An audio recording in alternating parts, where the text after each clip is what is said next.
यह कहानी है डोंगयुन की, जिसको स्कूल में 5 बुलीज़ ने इतना बुली किया, इतनी रैगिंग की कि जब इससे मिलते इसकी बॉडी में जगह-जगह स्ट्रेटनर से जलने के निशान बना दिए। और यहाँ पे भी नहीं रुके, इसका घर मिला, ये बहुत पुअर थी एंड ये पाँचों लोग बहुत रिच थे, तो इसके घर तक पहुँच गए। वहाँ पर भी इन्होंने ड्रिंक किया और इसको वहाँ पर भी बहुत ज़्यादा परेशान किया गया। थक के परेशान होकर इसने सोचा कि ये कंप्लेन करेगी और इस स्कूल को छोड़ देगी, जिसमें इसने एक लेटर लिखा कि मैं इन पाँचों की वजह से स्कूल को छोड़ रही हूँ। पर जो इनका होमरूम टीचर है उसने भी बुलीज़ का साथ दिया, क्योंकि बुलीज़ रिच थे और उनके पेरेंट्स ने टीचर को पैसे खिला दिए थे। पांचों बुलीज़ में से योजिन की मदर आती है और डोंगयुन की मदर को पैसे देती है और एक पेपर पे साइन करवा देती है कि जो भी गलती थी वो आपकी बेटी की ही थी, डोंगयुन की। फिर जब डोंगयुन को ये पता चलता है कि उसकी माँ ने भी उसको छोड़ दिया है और उसके साथ में ऐसा किया है, तो वो सब कुछ छोड़ के कुछ पार्ट टाइम जॉब करने लग जाती है।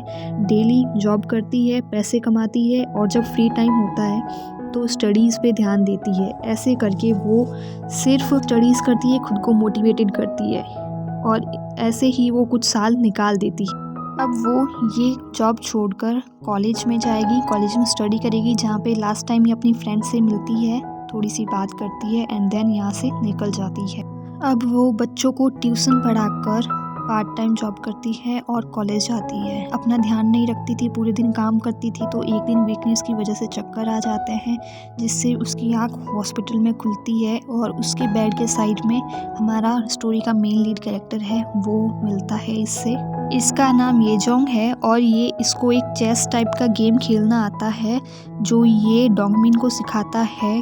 और ये जो गेम है ये किस लिए सीख रही है इसका ये आगे पता चल जाएगा। और ये गेम खेलते हैं, गेम के बाद में इसी वजह से, गेम की वजह से इन दोनों की मीटिंग है वो भी ज़्यादा बढ़ जाती है और बढ़ने के साथ में ही इन दोनों को एक दूसरे से प्यार भी हो जाता है। बट जो डोंगमिन है उसको सिर्फ एक ही चीज़ पे फोकस है कि मुझे रिवेंज लेना है, तो ये इसको गेम खेलती है, सीख जाती है। सीखने के बाद में ये इसको गुड बाय कर देती है एंड ये कॉलेज में सिर्फ एक इंसान से और मिलती है और वो इंसान कौन है वो भी हमें आगे पता चल जाएगा। बाकी ये कॉलेज में किसी से भी बात नहीं करती थी। अब हमें दिखाया जाएगा कि ये कैसे रिवेंज लेती है। पहले ये सारे प्लान बनाती है कि इसको क्या क्या करना है, सब प्लान से करती है। उसके बाद में हमें सारे पांचों बुलीज की लाइफ दिखाई जाती है कि किसकी लाइफ कैसी चल रही है एंड ये उनको फॉलो भी करती है। फर्स्ट नंबर पे योजिन थी। योजिन बहुत रिच थी, उसके पास सब कुछ था, अच्छी फैमिली थी, एक बच्ची भी थी एंड ये वेदर फोरकास्टिंग का काम करती थी। दूसरे नंबर पर थी सारा। ये एक ड्रग एडिक्ट थी और इसके पास में खुद की एक आर्ट गैलरी थी और ये बहुत अच्छी आर्टिस्ट थी।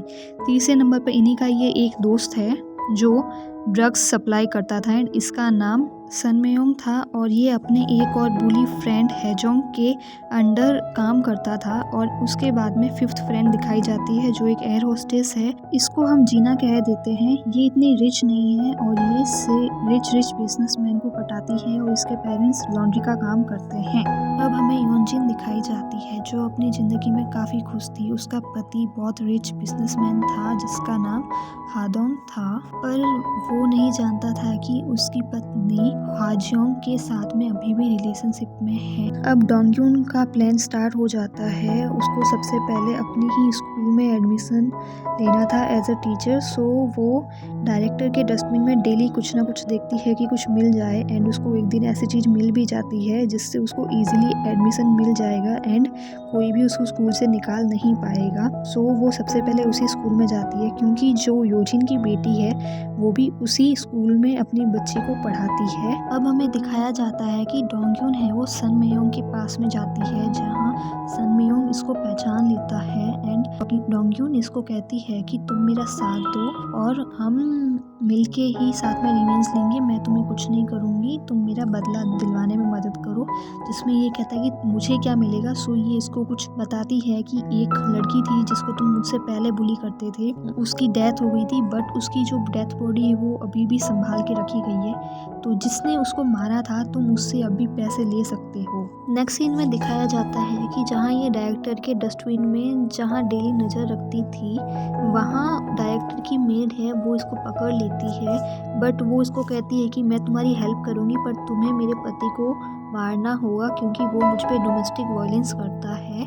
पर ये कहती है कि मैं मारूंगी नहीं, बट हाँ ऐसा कुछ ज़रूर करेंगे कि वो हमेशा के लिए तुम्हें छोड़ देगा और तुम उसकी कैद से आज़ाद हो जाओगी। सो ये सर्वेंट है, ये भी इसकी हेल्प करने के लिए मान जाती है। इस सर्वेंट का नाम कांग्योन है और ये अपने घर का एड्रेस भी इसको बताती है, जहाँ पे इसका पति डेली शराब पी के आता है और इसको और इसकी बेटी को परेशान करता है। तो ये कहती है कि हाँ मैं तुम्हारी बेटी को भी पढ़ाने में हेल्प करूँगी एंड तुम्हें भी मैं हेल्प करूँगी, बट तुम्हें भी मेरा साथ देना होगा, तुम्हें ड्राइविंग भी सीखनी होगी और बहुत से लोगों को फॉलो भी करना होगा।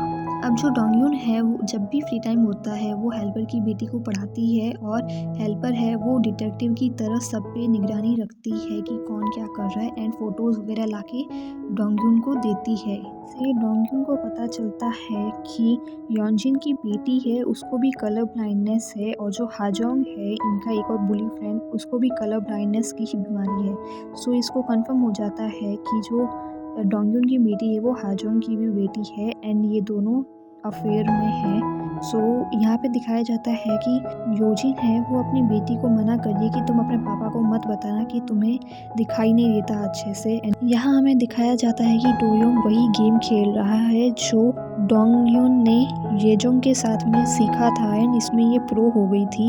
याद है ना गाइस आपको पहले में जो था, कुछ टाइम पहले मैंने बताया भी था ये चीज़, कॉलेज में थी तब इसने सीखा था।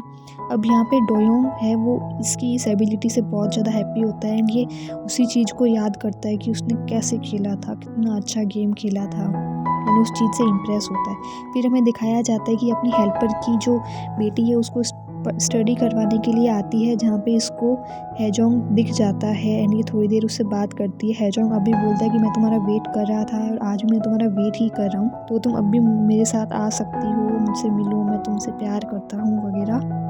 बट इसको अभी सिर्फ अपनी एक ही चीज़ चाहिए कि मुझे बदला लेना है, रिवेंज लेना है। बदले की शुरुआत ये अपने होमरूम टीचर से करती है जिनको फ्लावर से एलर्जी थी एंड ये बात इसको पता थी, तो ये उनके घर पे पहुंच जाती है एंड इसके टीचर इसको पहचान लेते हैं तो वो चिल्लाने लग जाते हैं और उनका टीचर का बेटा भी आ जाता है जो इसका वही फ्रेंड होता है जिससे कॉलेज में ये बात करती थी एंड ये इसको अब सारी सच्चाई बता देती है उस टीचर के बारे में। सो ये भी मान जाता है क्योंकि इसको ऑफिसर बनना था और इसको अपनी फैमिली एकदम साफ और क्लियर चिट चाहिए था। सो ये मान जाता है कि अपने पापा को ये मार देगा और मारेगा कैसे, क्योंकि फ्लावर्स से एलर्जी थी तो बहुत सारे फ्लावर्स है वो रख दिए जाते हैं इनके रूम में एंड इनकी नेचुरल तरीके से डेथ हो जाती है। उसके बाद ये सन मेयोंग से मिलने के लिए जाती है जिसको इसने हाईजोंग के हेयर का सैंपल लाने के लिए कहा था क्योंकि इसको शक है कि योजिन की बेटी इसी की ही बेटी है। सो ये हाईजोंग का सैंपल लेके आता है एंड देन ये इसको बता देती है कि कौन से हॉस्पिटल में वो जो डेथ बॉडी है वो रखी हुई है जिससे तुम पैसे ले सकते हो। अब हमें दिखाया जाता है कि जो सारा है वो ड्रग्स की बहुत बुरी वाली एडिक्ट हो रखी है, पूरे दिन वो नशे में ही रहती है। फिर हमें दिखाया जाता है कि डोंगयून डायरेक्टर के पास में जाती है और उनसे टीचर की जॉब ले लेती है वो डॉक्यूमेंट दिखाकर। उसके बाद हमें सारे बुली फ्रेंड्स है वो स्कूल के अंदर दिखाए जाते हैं जहाँ पे योजिन को एक अवार्ड मिल रहा है क्योंकि वो अब इतनी अच्छी इन्फ्लुएंसर टाइप बन चुकी है एंड लाइफ में सक्सेसफुल है। जहाँ पे अब जो डोयोन है वो इनके पास में आती है एंड उसको देखकर योजिन डर जाती है अंदर से, बट वो बताती नहीं है किसी को कि वो डर गई है। यहाँ डोंगयून है वो उनको चैलेंज कर देती है कि तुम्हारी लाइफ खराब करके दिखाऊंगी एंड मैं तुमसे रिवेंज लूंगी। फिर जब योजिन है अपने ऑफिस में होती है तब उसको स्कूल से कॉल आता है कि उसकी बेटी येसोल की होमरूम टीचर कोई और नहीं बल्कि डोंगयून ही है इसलिए ये सोचकर वो भागी भागी उसके पास जाती है कि तुम्हें जितने पैसे चाहिए तुम ले लो, बट तुम मेरी बेटी को छोड़ दो एंड तुम यहाँ से चली जाओ। पर ये नहीं मानती है और फिर ये उसके बाद हमें हेल्पर दिखाई जाती है जो जीना का पीछा कर रही है फ्लाइट अटेंडेंट का, एंड उसके फ़ोन का जो कोड है वो कॉपी कर लेती है। इसी बीच हमें दिखाया जाता है कि जो डोयोंग है वो डोंगयून के बारे में ही सोच रहा था, एंड डोंगयून है वो सनमेयोंग से मिलने के लिए जाती है एंड सनमेयोंग पूछता है कि मेरा इसमें क्या फ़ायदा होगा कि मैं तुम्हारी हेल्प कर रहा हूँ। तो डोंगयून है वो बताती है कि जो वो लड़की की डेथ हुई थी उसका जो मर्डरर है तुम उसको ब्लैकमेल करके पैसे ले सकते हो, मुझे मालूम है वो कौन है। एंड वो इसकी बात को मान जाता है। फिर वो उसी हॉस्पिटल की मॉर्चरी में जाके देखता है जहाँ पे उसको वो डेथ बॉडी मिल जाती है एंड उसको यकीन हो जाता है डोंगयून पे, और हमें पता चलता है कि ये हॉस्पिटल किसी और का नहीं, ये जोंग के फादर का ही है। इसी के साथ फर्स्ट पार्ट कंप्लीट होता है, नेक्स्ट पार्ट जल्दी ही आएगा। आप हमारे चैनल को सब्सक्राइब कर दीजिए, वीडियो अच्छा लगा हो तो लाइक कर दीजिए। Thanks for watching.